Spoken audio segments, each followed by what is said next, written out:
नमस्कार दोस्तों, good morning. Crescent education classes में आप सभी का स्वागत है। दोस्तों आज की वीडियो में जानेंगे भाई शिक्षकों की भर्ती पर बड़ी है सरकार की कठिनाई, नई सिरे से हो सकती है चयन प्रक्रिया। इसके बारे में डिटेल में जानेंगे। और नियुक्ति को लेकर दोस्तों एलटी अभ्यर्थियों का सचिवालय कूच किया गया। 2500 इंटर कॉलेज में प्रवक्ता के 4148 पद रिक्त हैं। कल भी मैंने दोस्तों आपको इसके बारे में बताया था। आज एकदम एग्जैक्ट आंकड़ा है। और इसके अलावा पुलिस फिजिकल डेट को भी लेकर एक अपडेट आई है। पुलिस फिजिकल डेट फिक्स हो गई है दोस्तों। इसके अलावा CUET के आवेदन की अंतिम तारीख बढ़ी है। कॉमन यूनिवर्सिटी एंट्रेंस टेस्ट इसकी दोस्तों डेट बढ़ गई है। तो अगर आप में से कोई आपके परिचित अगर इसमें भाग लेना चाहते हैं तो उसको मौका मत छोड़िएगा, ठीक है। इसके अलावा शासकीय स्कूलों का फाइनली अब वेतन जारी होगा टीचर्स को। तो चलिए शुरू करते हैं आज की वीडियो को। अब दोस्तों बात करेंगे प्राइमरी शिक्षकों की भर्ती पर, जिसमें सरकार की कठिनाई बहुत ज़्यादा बढ़ गई है। नई सिरे से हो सकती है चयन प्रक्रिया। भाई वे हाल में ही हाईकोर्ट ने ऑर्डर दिया था कि जो NIS DLED है इनको भी इस भर्ती प्रक्रिया में शामिल किया जाए। देखिए 2287 पदों पर प्राइमरी टीचर्स की भर्ती है वो चल रही है, ये फिर से लटक गई है। काफ़ी समय से दोस्तों ये भर्ती प्रक्रिया लटकी हुई है, क्योंकि तकरीबन ये 1.5 साल से चल रही है और बार बार इसमें अड़ंगा लग रहा है। दिसंबर 2020 में दोस्तों ये प्रारंभ हुई थी, लेकिन इसमें कई सारे केसेस हो गए, ठीक है।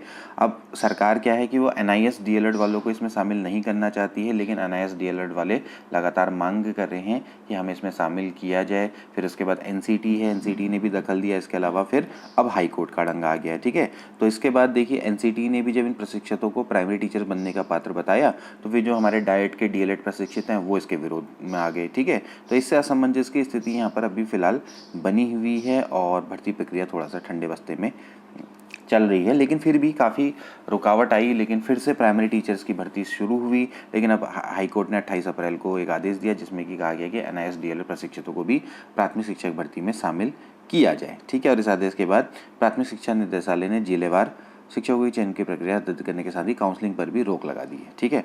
यदि भी इस निर्णय से पहले से 1849 जो शिक्षक हैं उनका जिलेवार चयन किया जा चुका है और भर्ती प्रक्रिया पर निर्णय लेने के को निदेशालय ने शासन को प्रस्ताव भेजा है और शासन ने मंथन शुरू कर दिया है, ठीक है। तो हाईकोर्ट के आदेश को देखते हुए न्याय विभाग से परामर्श लिया जाएगा, ठीक है। तो इस तरह से जहाँ पर आप देख सकते हैं कि भाई जो डाइट से DLED प्रशिक्षित हैं वो इनके विरोध में है। उनकी ओर से सरकार से हाईकोर्ट के आदेश के विरोध में विशेष अपील दायर की जानी चाहिए, ऐसी इनकी मांग है। इसके बाद नेक्स्ट नियुक्ति को लेकर LT अभ्यर्थियों का सचिवालय कूच। दोस्तों जैसे कि आप सभी लोग जानते होंगे भाई, जो LT अभ्यर्थी हैं जो कि जिनका चयन हुआ है वो काफ़ी परेशानी में है, क्योंकि डॉक्यूमेंट वेरिफिकेशन पे फ़िलहाल हाईकोर्ट के द्वारा रोक लगी हुई है और अभी तक UKSSC के द्वारा भी कोई अच्छे से रिस्पॉन्स नहीं किया जा रहा है। मतलब कि अगर आपके खिलाफ़ केस हुआ है तो आप उसकी पैरोकारी बहुत अच्छे से नहीं कर पा रहे हैं। काउंटर एफिडेविट को भी जमा करने में काफ़ी समय लगा दिया है और इसके कारण से क्या हो रहा है कि जो बेरोजगारों का इंतज़ार है वो लगातार बढ़ता चला जा रहा है। चयन होने के बावजूद भी अगर नियुक्ति ना मिले तो इस पीड़ा को समझा जा सकता है। तो वही है, LT अभ्यर्थियों का सचिवालय में कूच हुआ है, क्योंकि देखिए जितने जल्दी इनको नियुक्ति मिलेगी फिर उतने जल्दी ही नई भर्ती प्रक्रिया शुरू होगी। तो जिनका चयन नहीं भी हुआ है वो इनको सपोर्ट करें। देखिए सभी से मेरी अपील है कि सबको सपोर्ट करें और जल्द से जल्द रिजल्ट निकलवाने की डिमांड हो, तो इसमें ही सबका फ़ायदा है। क्योंकि इससे होगा क्या कि अगली जो नई भर्ती प्रक्रिया है वो तभी शुरू होगी जब ये वाली भर्ती प्रक्रिया पूरी होगी। तो यहाँ पर देखिए सहायक अध्यापक LT चयनित अभ्यर्थियों ने शुक्रवार को परेड ग्राउंड में सचिवालय कूच किया, लेकिन पुलिस ने बैरिकेडिंग लगाकर उनको इनकम टैक्स तिराहे पर रोक दिया, जिसके बाद उन्होंने वहाँ जमकर नारेबाजी और धरने पर बैठ गए, ठीक है। अपर नगर मजिस्ट्रेट को ज्ञापन देकर वहाँ से चले गए। अभ्यर्थियों का कहना है कि UKSSC की ओर से अक्टूबर 2020 में 1431 पदों पर भर्ती निकाली गई, जिसका दिसंबर 2021 में रिजल्ट भी जारी हो गया, लेकिन आज तक सफल अभ्यर्थियों को ज्वाइनिंग नहीं मिली। इससे अभ्यर्थियों में भारी रोष है। चयनित अभ्यर्थियों का यह भी आरोप है कि पहले आयोग ने इस प्रक्रिया को लेट लतीफ़ी की। ऑफकोर्स काफ़ी लेट में आई थी ये प्रक्रिया, बहुत पहले से ही पोस्ट निकलने वाली थी, लेकिन वैसे ही लेट लतीफ़ी की। अब इसके बाद एग्ज़ाम हो भी गया फाइनली, लेकिन अब ज्वाइनिंग में भी काफ़ी लेट लतीफ़ी हो रही है। अभी ज्वाइनिंग तो छोड़ा, अभी तो डॉक्यूमेंट वेरिफिकेशन भी नहीं हुआ है। तो अब सरकार भी उनको ज्वाइनिंग नहीं दे रही है। अभ्यर्थियों का कहना है कि सरकार महाधिवक्ता के माध्यम से हाईकोर्ट में विचाराधीन भर्ती को बहाल करने का प्रयास करे, ताकि सभी चयनित बेरोजगारों की समस्या का समाधान हो सके। विगत मार्च माह में भी कई शिक्षक सेवानिवृत्त हुए हैं और विद्यालयों में शिक्षकों की अत्यधिक कमी के चलते सरकार को इस विषय पर गंभीरता से विचार करना चाहिए। वह शीघ्र ही 1431 शिक्षकों की प्रक्रिया को कोर्ट से बहाल करके नियुक्ति प्रक्रिया शुरू कर देनी चाहिए। सभी चयनित अभ्यर्थियों का कहना है कि पहले भी कई बार आयोग शिक्षा मंत्री और मुख्यमंत्री को ज्ञापन देकर ज्वाइनिंग मांग कर चुके हैं, पहले भी कई बार, लेकिन अब तक समाधान नहीं निकला है। इसलिए अब चयनित अभ्यर्थी सड़क में उतरने में मजबूर हो गए हैं। तो ये अल्टी चयनित अभ्यर्थी हैं, तो सचिवालय के सामने प्रदर्शन करते हुए। इसके बाद देखिए दोस्तों, मुख्य विषय के हजारों पद हैं खाली, 2500 इंटर कॉलेज में प्रवक्ताओं के 4148 पद 200 रिक्त हैं। प्रदेश में सरकारी स्कूलों में हिंदी और अंग्रेजी पढ़ाने को शिक्षक नहीं है। मैंने कल भी बताया था कि हिंदी और अंग्रेजी के शिक्षकों की भारी कमी चल रही है, ठीक है। हालांकि अभी कई प्रमोशन होने हैं, लेकिन फिर भी आप यहाँ पर देख सकते हैं कि कौन कौन से मुख्य विषय हैं। देखिए, हिंदी में 557, अंग्रेजी में 460, भौतिक विज्ञान में 272, रसायन विज्ञान में 398, गणित में 265। तो काफ़ी मात्रा में प्रवक्ता के पद यहाँ पर आप देख सकते हैं खाली हैं। अर्थशास्त्र में भी बहुत ज़्यादा हैं और नागरिक शास्त्र में भी बहुत ज़्यादा हैं, 533, 555 का आंकड़ा है। और तो काफ़ी मतलब ये दोस्तों आपको पद यहाँ पर खाली दिखेंगे, ठीक है। हालांकि अभी इन 4448 पदों में अभी क्या है कि काफ़ी शिक्षकों का प्रमोशन भी होना है, जब 2200 पदों का प्रमोशन होना है, ठीक है। 2200 ये जो आपका आंकड़ा है 2269 का आंकड़ा है, ये आंकड़ा भी अभी इसमें पूरा होना है। तो 4418 का जो ये आंकड़ा है, 4148 सॉरी 4148 में से तो आप पहले तो ये पद तो कम ही कर दीजिएगा, ठीक है। 2200 पदों को इसमें से घटा दीजिएगा, तो बाकी जो पद बचते हैं, ठीक है। फिर उसके अलावा कुछ और पद भी होंगे, ठीक, जो कि सीधी भर्ती प्रक्रिया में शामिल होंगे, ठीक है। तो मैंने तकरीबन आपको आंकड़ा बताया भी था। इसके अलावा 571 पद भी हैं जो कि अभी चल रहे हैं। तो 571 और इसके अलावा 2200 पद हैं, वो आपको दोस्तों इससे माइनस करने पड़ेंगे। तो उतने जितने बचेंगे फिर उसमें कुछ एलटी अभ्यर्थियों के लिए होंगे, मतलब कि जो प्रमोशन कोटे में जाएंगे, एंड देन उसके बाद कुछ सीधी भर्ती के लाएंगे, ठीक है। तो इस तरह से आंकड़ा बैठता है, ठीक।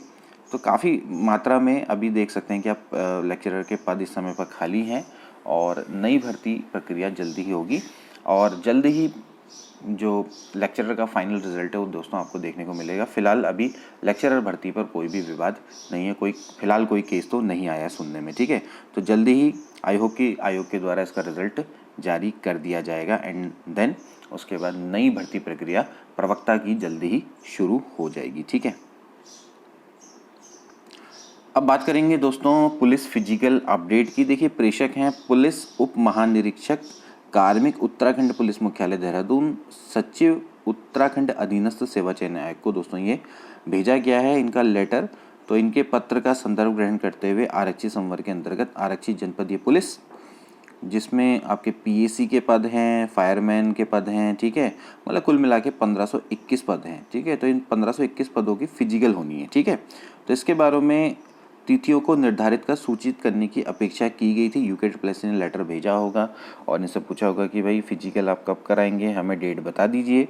तो इन्होंने बताया कि भाई उपरोक्त संबंध में अवगत कराने के पुलिस विभाग द्वारा आरक्षी सीधी भर्ती तो आवेदन करने के वाले 2,59,672 अभ्यर्थियों की शारीरिक मानक दक्षता कराए जाने हेतु 13 जनपदों में 20 भर्ती केंद्रों का गठन कर संबंधित भर्ती केंद्रों हेतु उत्तराखंड पुलिस आरक्षी एवं मुख्य आरक्षी नागरिक पुलिस अभिसूचना एवं सशस्त्र पुलिस सेवा नियमावली में निहित प्रावधानों के अंतर्गत चयन समिति का गठन किया गया है, ठीक है।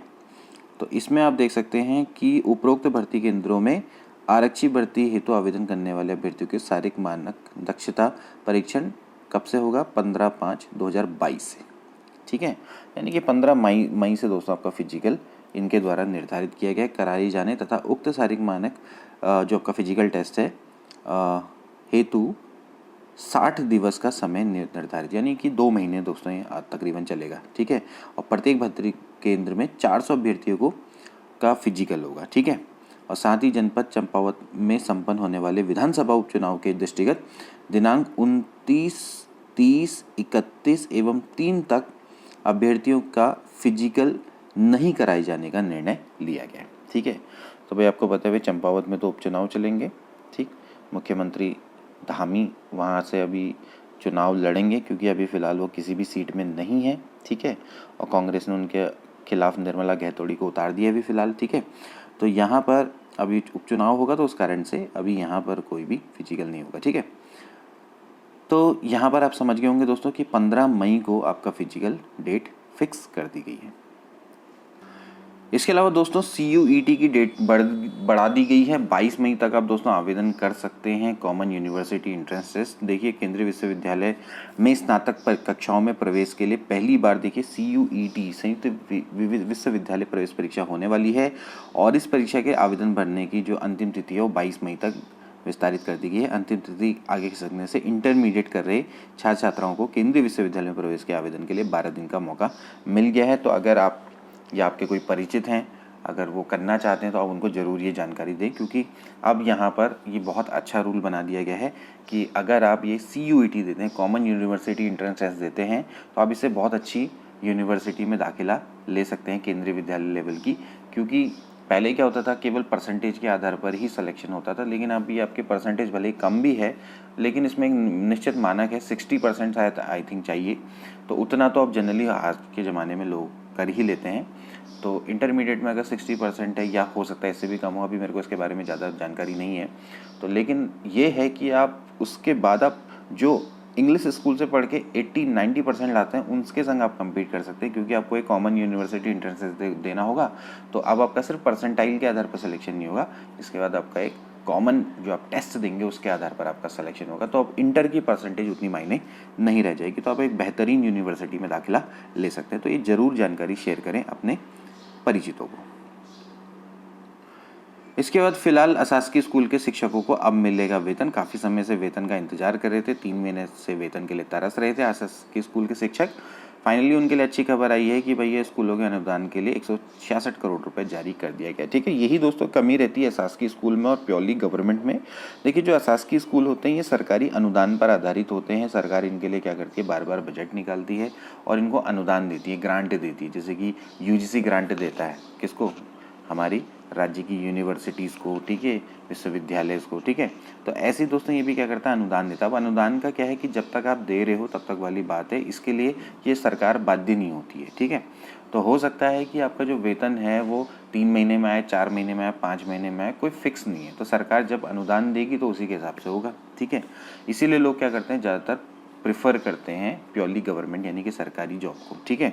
तो इसलिए अशासकीय स्कूलों में यही आपकी दिक्कत रहती है कि वेतन कभी समय से नहीं आता है, कभी लेट आता है। हाँ, हालांकि ये बात है कि इनको बराबर स्केल्स मिलते हैं, लेकिन अब अनुदान है तो भाई सरकार जब इसके लिए बाध्य नहीं है तो कभी भी इस अनुदान को बंद भी कर सकती है। ये भी सरकार का अधिकार है, ये भी आप ध्यान रखने। तो चलिए दोस्तों हम मिलते हैं अगली वीडियो में। आई होप कि आपको वीडियो अच्छी लगी होगी और नॉलेजेबल लगी होगी। Good bye.